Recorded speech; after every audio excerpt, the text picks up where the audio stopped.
Welcome to Our Kids, sponsored by Jefferson County Public Schools. I'm Pleasure Ridge Park High School correspondent Destinee Haynes. This October, we'll take a look at how students are preparing for future careers, how they are finding magic in the classrooms, and how they are creating amazing music. Let's start at the new Wilkerson Elementary School, where they celebrated the ribbon cutting on their new $17 million state-of-the-art facility. Check it out. It is $17 million investment by JCPS in the community. It has 2 stories. The thing that I like about it the most is the innovative spaces inside this school. So you will walk in and see that the hallways are about 3 times as wide. That means a lot for students transitioning between classes. You will see the high ceilings. You will see the amount of natural light that comes into the classrooms. You will see things like maker spaces and tornado shelters in our gymnasium that are now required for all schools. So no longer are the students going in the hallway and doing the old tornado drills. They can go into a structure that is safe. What were you excited about for this new building? The new gym. Haha, the new gym. And here we go. What do you think? Looks amazing. It looks amazing. It's awesome. So this school is built in what they call learning neighborhoods. So each grade is a neighborhood with a color. You will inside see the bright colors that are inside of this school. For instance, a 3rd grade would be a specific neighborhood. They would have a color for that. There would be 3 classrooms, a common space for all the 3rd graders to come together, an intervention room, a resource room for special ed students, but all in the same area so that the teachers can work together, the students can work together, because we know research shows collaboration is the key to learning right now. I'm excited about a bigger classroom. We got the cafeteria. We have long tables. We've got round tables. This is called a kiln, and so you all can do pottery, and then pottery goes in here and it bakes it. I don't know anybody that can argue against investing in kids. And that's what new schools are all about. This school is also environmentally friendly with geothermal heating and cooling and energy efficient windows. There will still be some work going on the outside of the building over the next couple of months, but we are excited to open the doors for our students and staff. It signifies the future of Southwest Jefferson County as a place of innovation where families can have their needs met, but also have big dreams. We love Wilkerson! JCPS plans to install audio enhancement systems in every classroom by the end of the school year, providing a great communication tool for teachers and students. So I want you to think and then tell your partner or your team what's something you noticed on your photograph. I've been using the new speaker system ever since it was brought to Bowen Elementary. Since we first got them about 2 years ago, I find it extremely helpful. Yes, Neam. As a classroom teacher, I am able to fully hear my students. Run trophy up ahead. Oh, I love that! Especially with the mask, because it bars lip reading and the projection of the voice. So the speaker system is a great, great tool. It helps make her voice louder so we can hear her better. What gives you that thought? You know, we have some hearing impaired students in the past, and so we've had teachers that have used an audio enhancement system that followed that student. We saw the benefits for all the students in the classroom, and so teachers started asking, can we get something that is like that? Whenever you start school, you get really shy and your voice is kind of really low. And when we didn't have that sound system, I couldn't really hear my other classmates. It really helps because I can hear my other classmates with their work, and it kind of inspires me. Make her be strong. I can see benefits of having a panic button. Maybe if it's something that is too dangerous, we would be able to quickly call just by pushing a button. Okay, friends, you all have done an excellent job. I really appreciate your patience. So before having it, I would have to project my voice. A lot, sometimes so much so that when I would go home in the evenings, it would be hoarse, raspy, and I would really have to limit my talking until the next day so I could refuel up with my voice. I have no issues with that now after using the system. It looks like she's doing a backflip kind Kind of. Okay. We don't have as many of them at the beginning of the year losing their voice like they tend to do when you're given all the procedures and directions and all of that at the beginning of the year. When I'm able to hear my students, the other students can also hear them, and it just validates their thinking a little bit more. We can all hear them, so we're all on the same page. A partnership between the Pleasure Ridge Park High School Manufacturing, Engineering, and Design Academy and a local manufacturer is creating internship and job opportunities for JCPS students. We are at Wirecutters today, which is one of our incredible academy partners with Pleasure Ridge Park High School. They are employing some of our students, both recent graduates of PRP, as well as some of our current students who are on a co-op program working here. I had no goal, no direction in life, and I didn't know what I wanted to do, and then they introduced the welding program when I was a sophomore. Set me on the right path, offered me certifications that cost thousands of dollars, knowledge that you can only gain from being in the industry for so long. It's absolutely the career I want to be in. It helped me a lot. It made me decide what I wanted to do after high school and gave me like a decent choice that I wanted, and really prepared me for this job and where I was going. Having partners helps inspire our students to think about the variety of careers that are available in our community. A lot of our students don't know what the opportunities are, don't understand what the careers are. We started our current co-op students as summer help. They worked 40 hours a week during the summer. Once the summer ended, they went back to school, they rolled in their co-op role. Behind me is McCall, he's making a door for us. He was a summer helper in that co-op, and then we'll see what he does with his future once he graduates. I go to PRP, and it's the co-op program for welding.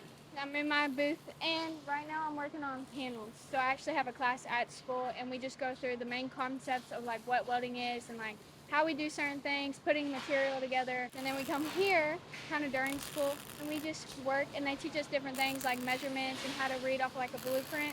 So companies being in our classrooms with our students really opens the eyes of our students to what the opportunities are for their future careers and for their future lives. So you're not only teaching them how to be workers, you're teaching them how to be professionals and how to be adults. You owe them that when you bring them in. And if you bring them in and you treat them correctly, you can really fill your pipeline needs, your employment needs, and you can watch these young kids grow with your company. You get to learn different skills here, and I feel like it's helping me with my welding. It's like gonna get me where I need to be. The city of Louisville, it's always growing, but what's not growing is the trades. These academies are bringing people back in. They're raising the interest. The way JCPS is promoting it, and I'd even say pushing it onto students now, I think it's only for the better, and it's really going to help us in the Louisville area, help hires, help jobs, and help other employees out. A Klondike Lane Elementary kindergarten teacher is creating magic in her classroom by inspiring students to be their best selves. I am Johanna Parr, and I am a kindergarten teacher at Klondike Elementary. I have been teaching kindergarten. This is my 23rd year. 21, 22. Kindergarten is the most important grade because we are setting the tone for their educational career. It is crucial that they have a positive experience their first year of school. That sets the tone for the rest of their years in school. It's so important. Welcome to school today. I get to touch the lives of all of these students. I get to make sure that they're safe every day. I get to make sure that they're loved every day. I get to make sure that every single one of these scholars are heard. And I get to make sure that every one of these scholars are seen. And every single day, I do something called Magic Sprinkles. Guess what time it is? Magic Sprinkles! And we all get in a circle around our classroom, and everyone puts their hand out, and I give them magic sprinkles. And then we do a magic spell, and they're magically smart for the rest of the day. So I had a child from last year, and she gave me a card, and she said, I'm thinking about you, and I'm so excited for this year to come. And I put it over my desk as inspiration every day to bring that magic.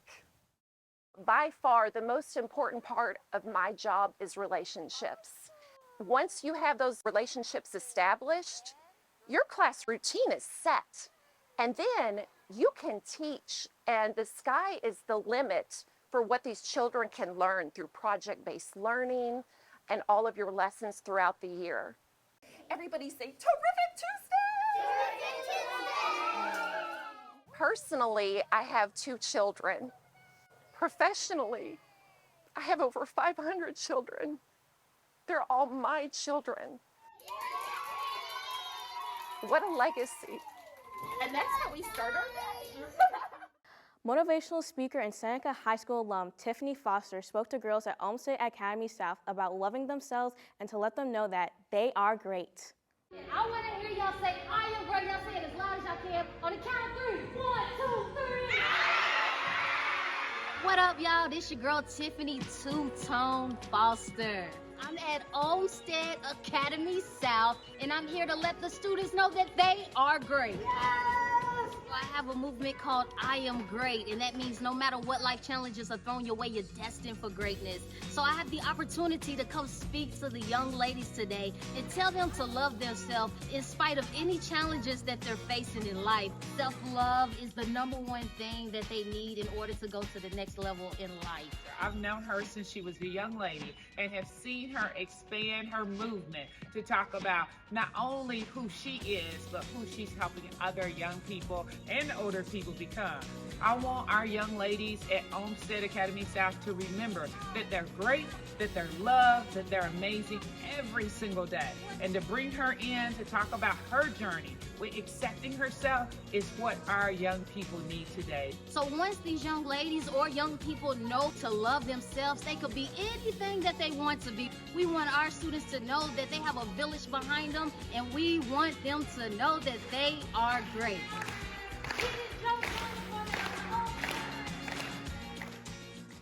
Students in the Academy at Shawnee's Graphic Design Career Pathway got real-world experience producing a billboard for a Baptist health campaign. Whenever I had saw the billboard, I was just like, wait a second, this billboard looks familiar, and I'm just like, that's ours, and it made me warm my heart, for real.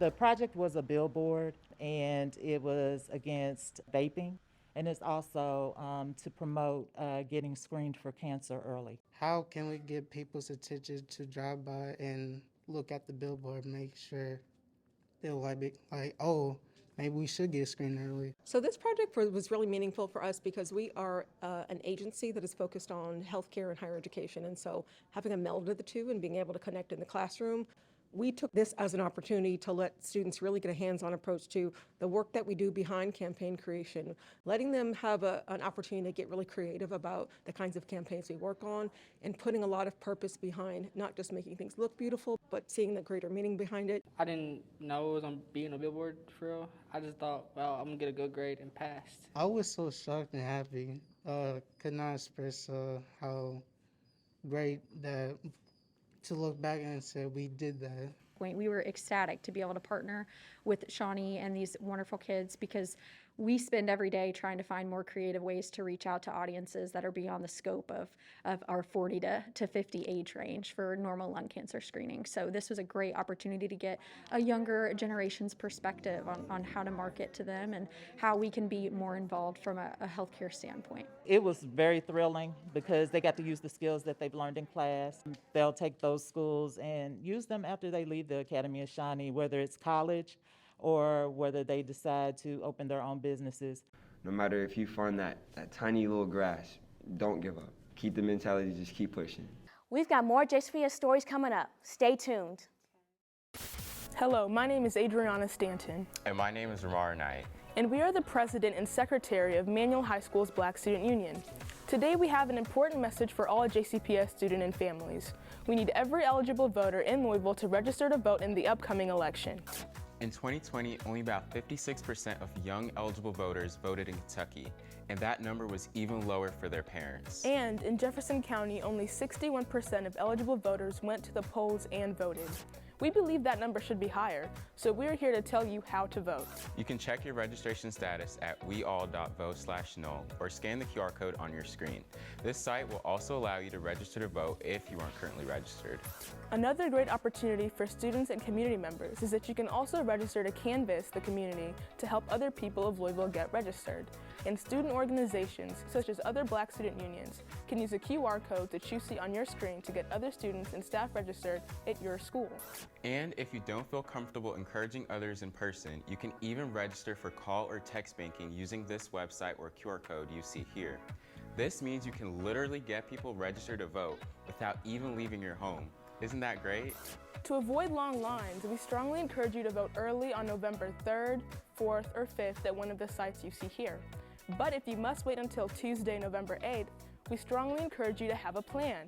Account for traffic, long lines, inclement weather, or any other event that could cause you to not make it to the polls. Thank you, and remember the words of Keith Elson.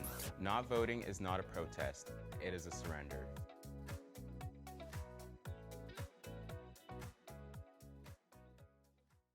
Every school in JCPS under one roof for one day only. It's time for the Showcase of Schools. Explore your choice options as you learn about each school's innovative approach. Join us October 15th at the Kentucky International Convention Center. We are JCPS. Welcome back to Our Kids. I'm PRP High School correspondent Destinee Haynes. Federal judges from 4 states shared their experiences with students in JCPS's pre-law program at Seneca High School.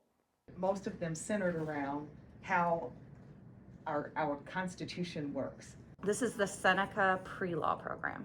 We had a bankruptcy judge, magistrate judges, district judge, and circuit judge here to talk with the students at Seneca. It was a really good experience. If you're sitting here thinking, well, I may go into law, but I don't know. It was honestly a really cool opportunity. Like I've met other judges before, but like this, is I feel like on a new level because these are federal judges, these aren't local judges. And so it was just really cool to hear from them, and they're from all these different states, and so it was cool to hear their perspectives on how law works in their state as well. Law, the common law. I never expected ever in middle school that I would come here and I would get to see so many judges talk and I could interact with them, ask them questions. It's just spectacular. There are multiple paths to the law, and that's one of the things that we wanted to emphasize for these students, that there isn't one way to advance in a legal career. There are multiple paths. This program means everything. You know, I've learned so much from this program. I've met so many people. The information I have learned from this program, it's amazing. I'm very thankful that I got to be at this school, and I'm even more grateful to be at this program. My main takeaway, I'd say, was probably just keep trying, regardless of what hardships may come, especially going from high school into college and then undergrad and things like that. Just keep going, which was really inspiring. All of the judges that were here with us today talked about their varied backgrounds, the fact that they majored in a lot of different things in college. They had a lot of different varied work experiences. And I think that was really important for our scholars to hear, to understand that they don't just have to have their blinders on and know exactly what they want to do, but that their experience in the pre-law program today is going to help prepare them regardless of what path they choose to go down in the future. Correspondent Sophia Bowden introduces us to the new robotics class at Atherton High School. Robots are the future, and so are the students at Atherton High School behind them. Here, students have been given the opportunity to take a course in robotics and learn to build friendships, experience, and most importantly, robots. A new class in the engineering pathway was added for this school year that provides students with a different view of engineering, programming, building, and testing robots. Mr. D is one of these 3 teachers who teaches in this pathway. Several different types of robots and different robotic platforms. So I have different teams working on different types of projects. We're just kind of starting with some hands-on assembly and trying to figure out wiring on some of them. Several teams are putting them together. We just got to drive one of them for the first time today. By working collaboratively within their table group, the students find ways to build and get their robots working to complete different tasks. Ava Collins' group successfully built one of these robots. The table's making a Rev robot, and it's basically just made to pick things up. But we actually just got done building with the hardware. Now we are coding, and we have to take a phone and a controller and connect it to the robot and code in Java. Another student in the class, Issa, also works and develops these robots. First, we had to learn the basics of building a robot, and right now we're working with Robotics kits. So we have, metal shafts. We have big plates that we've been building a heavy-duty robot with an arm attached to it, and we've been learning the coding process behind programming each servo motor. My favorite part about robotics is the teamwork. I think having fun with my classmates has been the best part of my day. Students at Atherton High School are ready to seize the future of robots. For Our Kids, I'm Sophia Bowden. JCPS donated surplus desks, tables, chairs, and other furniture to Hyman Elementary School in Knott County, Kentucky. Most of the school's furniture was destroyed by recent flood waters, which reached 3 feet high inside the school. This is the surplus warehouse for Jefferson County Public Schools. Jefferson County Public Schools is donating dozens of pieces of furniture to Eastern Kentucky. I'm with Mr. P Express over at Jeffersonville, Indiana, here to pick up some help today to go down to Eastern Kentucky.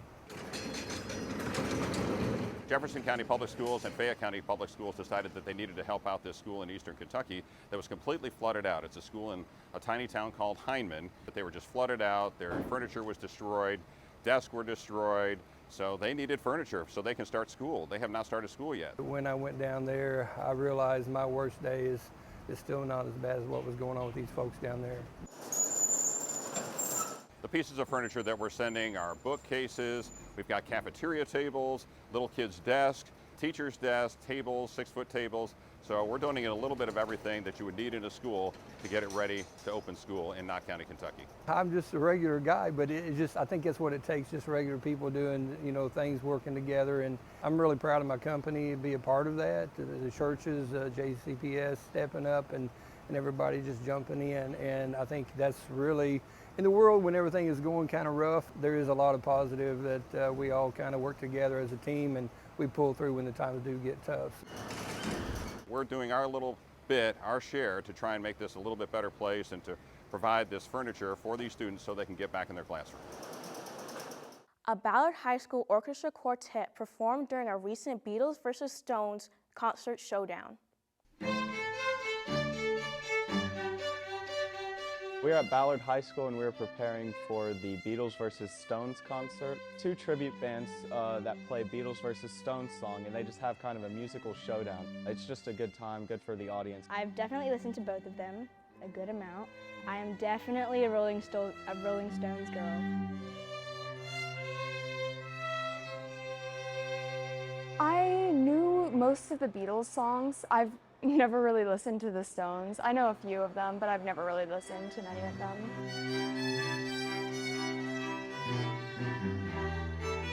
These particular songs I did not know. I am, however, aware of some of the Beatles songs. I'm more of a Beatles than a Stones fan, of course. A lot of the Beatles and Rolling Stones music involves string quartet music and strings in it. It's like a really big part of the music, so we'll be playing those string parts that you hear in the normal songs, such as Eleanor Rigby. I am a little nervous just because we haven't done it with the actual bands yet, and our first time doing that will be on Thursday, the day of the performance. But other than that, I'm really excited, and I think it's a spectacular opportunity. I'm feeling pretty good about it. I'm feeling confident. I feel like I know the music well, and I think that it'll be a really fun experience. I've played in front of people before, and so I'm feeling really excited about it. Kind of a new experience to be like in a professional gig, because I've never done pop music such as the Beatles and Stones. I usually just play classical.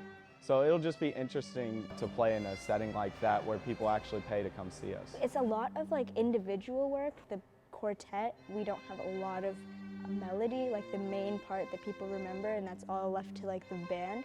I think this is sort of like a milestone experience, especially coming off of COVID-19, of course. And it's basically our first big concert with a lot of people since COVID. So I think it's going to be a very, very fun and entertaining event. We followed a Grace James Academy teacher last year, and she shares her experiences as a new educator. I made it. I'm alive, I am tired, I'm exhausted, but I definitely made it, so I'm so excited. That's Jemiah Doherty's reaction to wrapping up her first year as a school teacher, a journey that began last August. Hello, hello. With her first day at Grace James Academy for Girls. One of them did say, "How old are you?" Doherty is a math teacher. So glad I'm a teacher. I'm so glad that every day is just different. Known as Miss D to her students, Doherty says she quickly learned her own time management could be a problem. I was so overwhelmed that first, I think it was from August until about January, February. I was like, oh my gosh, why do I feel like this? And I'm like, oh, I know exactly why you feel like this, because you're a cheer coach. And then I also had another part-time job. Oh, no. I needed to have all of my eggs in this first-year teacher basket. And that basket is full of lessons learned. Just thinking about all the lessons that I learned and what not to do next year and then what to keep. It's definitely going to be so much better next year. I just can't wait for my second year of teaching. What does Y-intercept mean? One of them would definitely just be staying consistent. At the beginning of the year, I came in and I was just like, oh, it's gonna be fine, it's gonna be a little bit easy, just go with the flow a little bit. No, the middle schoolers, they need consistency, like whether that's in your grades or the way you're speaking to them every day or just the discipline, like classroom expectations. They need those to all be the same throughout the year. And if I would have kept them consistent throughout the year, I probably could have seen better behavior throughout the year. So your links should be in the Google Classroom for your Do Now. Jemiah didn't get much practical experience managing a classroom and its students before doing it solo and for real at Grace James. She got her master's degree in education from the University of Louisville through the Louisville Teacher Residency Program in 2021. But due to COVID restrictions, her student teaching was all done remotely during the 2020-21 school year. 2 angles whose measures are adding to be 90 degrees. So dealing with students face-to-face for the first time this school year created some challenges and ideas for her second year of teaching coming up. Definitely no phones at all in the classroom. Like some of them will be like, oh, I just want to charge my phone. Oh no, I don't want to see it at all. No phones in sight. I don't want it to be a distraction. I don't want it to take away from your instruction at all. If you have an emergency or something, then you can let me know and we can leave your phone at my desk, but I don't want to see them at all next year. So I'm excited about that one, definitely. Doherty says being close in age to her students helped her relate to them. That sparked inspiring successes in the classroom. The shy student who Doherty surrounded with welcoming girls who helped bring that student out of her shell. It's just crazy to think now she wants to host the Jeopardy games that we play, or today we're playing bingo. She wants to stand in front of the classroom and host that kind of stuff, but at the beginning of the year in August, she would not have wanted to do that. And the dramatic improvement in math test scores since the start of the school year. Coming into the classroom every day, wanting to learn so that they can boost these scores, and then they actually do it, it's amazing. It's those highs that lead Doherty to encourage others, particularly people of color, to follow her path and gets her excited about year 2. They're middle schoolers, so each day they're going to change. One day they're going to be like, Misty, I didn't like the way you did that, and this, and that. And then the next day, Misty, you're my favorite teacher. And I've had that all throughout the year. One day they're like, oh, well, Miss Boone down the hall, she's my favorite teacher today. You're not my favorite teacher because I don't like the way you just said that to me. So, but it's rewarding. So I'm definitely glad that I'm a teacher, and I cannot wait to see myself grow in the ways that I'm expecting to grow. Yes, A and B are going to be equal. They're going to be the same. What's that C word from yesterday? Do we remember? Thanks for watching our show. You can find entire episodes on our JCPS YouTube channel. Until next time, keep supporting our kids.